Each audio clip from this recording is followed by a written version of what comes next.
Nel, ano-anong mga kumpanya o sektor ang nais na mamuhunan sa Pilipinas at tama ba na nabanggit ng Pangulo ang ukol sa Maharlika Investment Fund? Yes, Bernard, isa nga ang Maharlika Investment Fund sa mahalagang tinalakay ni Pangulong Ferdinand Marcos Jr. sa US investors at business leaders sa sidelines ng Asia Pacific Economic Cooperation Summit dito sa San Francisco, California.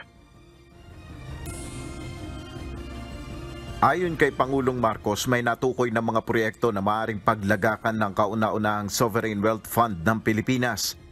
Currently, we have identified about 80 potential infrastructure projects that are financeable through that fund, the Maharlika Investment Fund. With a solid reform agenda and unabating growth amid headwinds, the Philippines is ready to take off as a leading investment hub in Asia. Ito ang ibinahagi ng Pangulo sa naganap na Philippine Economic Briefing.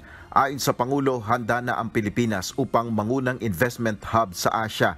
Sinaksihan rin ni Pangulong Marcos Jr. ang paglagda sa mga kasunduan para sa mga nagnanais na mamuhunan ng mga malalaking kumpanya mula sa Silicon Valley. Kabilang dito ang paggamit ng Artificial Intelligence o AI sa weather forecasting system ng Pilipinas at cybersecurity. Ang pagtatayo ng cancer hospital sa Pilipinas gamit ang state-of-the-art at multimodality cancer care technologies. Isa rin sa kasunduang nilagdaan ay sa pagitan ng Orbitz at Astranis na magde-deploy ng unang 2 internet satellites na dedicated lamang sa Pilipinas. Gayon din ang kasunduan naman ukol sa maaaring pagkunan ng enerhiya sa pamamagitan ng micro-modular reactors. Ayon sa Pangulo, mahalagang hakbang ito upang magkaroon ng matatag na pagkukunan ng supply na enerhiya ang bansa.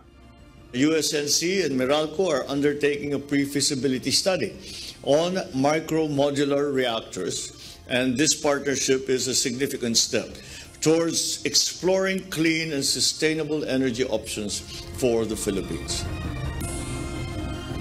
Bernard, kinumpirma naman ng Malacanang ang naganap na bilateral meeting kanina sa pagitan ni Pangulong Marcos at US Vice President Kamala Harris na pag-usapan sa pulong ang pagpapatibay ng alyansa ng dalawang bansa, ang pagpapalakas sa security ties at pagpapalawig sa commercial at economic cooperation ng Pilipinas at Amerika. Muli ring tiniyak ni VP Harris ang kahandaan nilang idepensa ang sovereign rights ng Pilipinas sa jurisdiction nito sa South China Sea. At bukas naman ay magkakaroon ng paglagda sa ilang kasunduan ang pamahalang Pilipinas at Estados Unidos sa sidelines ng APEC Summit. At ito ay ang tinatawag na 1-2-3 agreement o yung peaceful uses of nuclear energy. Ito ay para mapayagan yung pag-export ng nuclear fuel reactors, equipment at special nuclear material mula sa Estados Unidos papunta sa Pilipinas. At patuloy tayong magbibigay ng update, Bernard, sa magaganap nga na APEC Summit at inaasahan natin bukas ay magaganap yung ilang mga pagpupulong ng mga malalaking leader ng bansa na dumating na dito sa San Francisco, California. Bernard. Nel, kumusta naman yung response ng mga foreign investor nang banggitin ng Pangulo ang ukol dito sa Maharlika Investment Fund?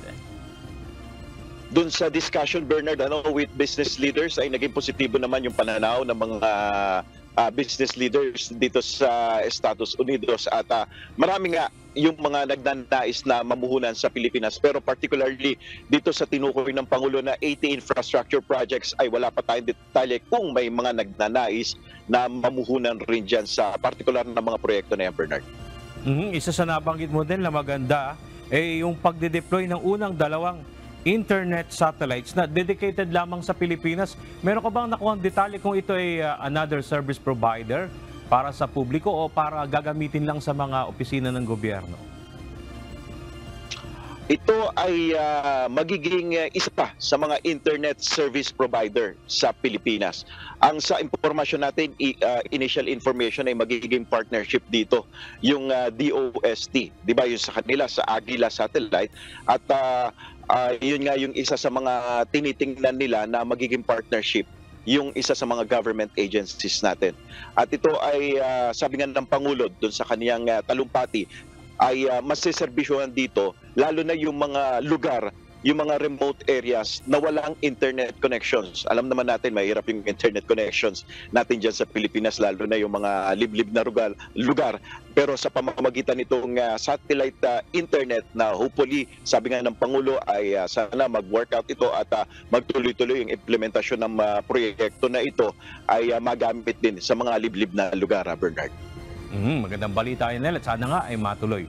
Maraming salamat, Nel Maribuhok, live mula sa San Francisco Bay Area.